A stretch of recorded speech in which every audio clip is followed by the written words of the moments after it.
राम नारायण राम जीव जगतर सबु किछि तत्व जगत ही शास्त्र शास्त्र किंबा तत्व प्रकृतिर नियम अनुजाई स्वतस्फूर्त भावे प्रकट होइछि।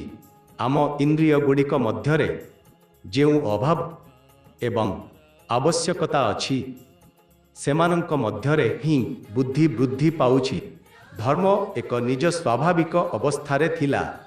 आजि जाहाकु धर्म कुहा जाए सेटी परे दिया जाइथिबा एक नाम मात्र केही एही विचार करी धर्म अनुसरण करुनाहांती जे धर्म कण जेउ किछि सहज थिला एही नाम ताकु दिया जाइथिला।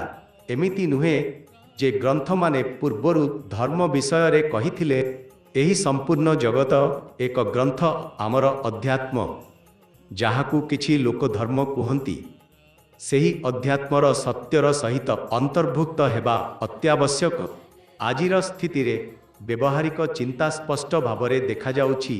लोकंक पाखरे खाद्य नाही, जीवन पाई मौलिक सुविधा नाही।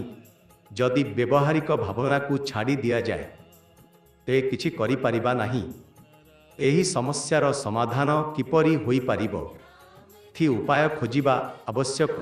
एही प्राथमिक समस्या गुड़िकर समाधान करिबाकू चेष्टा करिबा उचित। आमे आम इच्छा गुड़िक पूरण करिबा पाई ही आगकू बढ़ुछु, किंतु एही इच्छा किपरि पूरण होई पारिबो एहा देखिबा अत्यावश्यक। राम नारायण राम।